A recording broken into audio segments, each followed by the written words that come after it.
আমি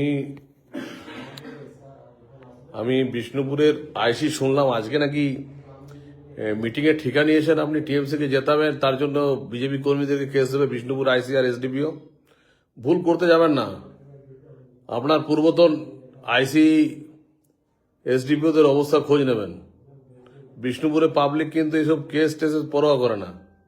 আপনাকে বলে রাখি, আমি ভেবেছিলাম আপনি একজন পুরুলিয়ায় বাড়ি, আপনি আমার এক কাছের এক বন্ধু রিলেটিভ, তা আপনি ভেবেছিলাম যে হয়তো মানুষ শুধরাবে, তা আপনি দেখি পশ্চিম মেদিনীপুরে রয়েছেন নাকি।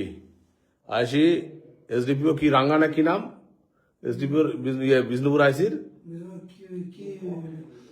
কি রাঙ্গা? হ্যাঁ রাঙ্গাবু, রাঙ্গাবু আপনাকে বলে রাখি, ন্যায্য করে থাকুন। ওই আপনি আজকে যে মিটিং করেছেন এসডিপিও কে সঙ্গে নিয়ে তৃণমূলকে জেতানোর জন্য, যেভাবে বিজেপি কর্মীদেরকে হ্যারাস করবেন, বলে রাখি বিষ্ণুপুর শান্ত জায়গা, ঘাটাতে যাবেন না। বুম্বা 50,000 ভোটে হারবে। এসব করতে যাবেন না, আমার জায়গায় টিকতে পারবেন না। আর এবার আপনাদের সরকার আসছে না, জেনে রাখুন।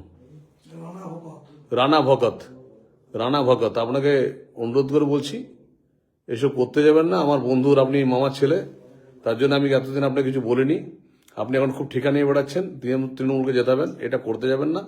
আইসির মতো থাকুন, আর এসডিপিও সাহেব এসডিপিওর মতো থাকুক, আমার কোনো আপত্তি নেই। অনেক দেখলাম, মানুষের মনটা আমি চিনি। এবার তৃণমূলকে হাঁটাবো মানে গোটা রাজ্য থেকে হাঁটাবো, তখন বুঝে যাবেন।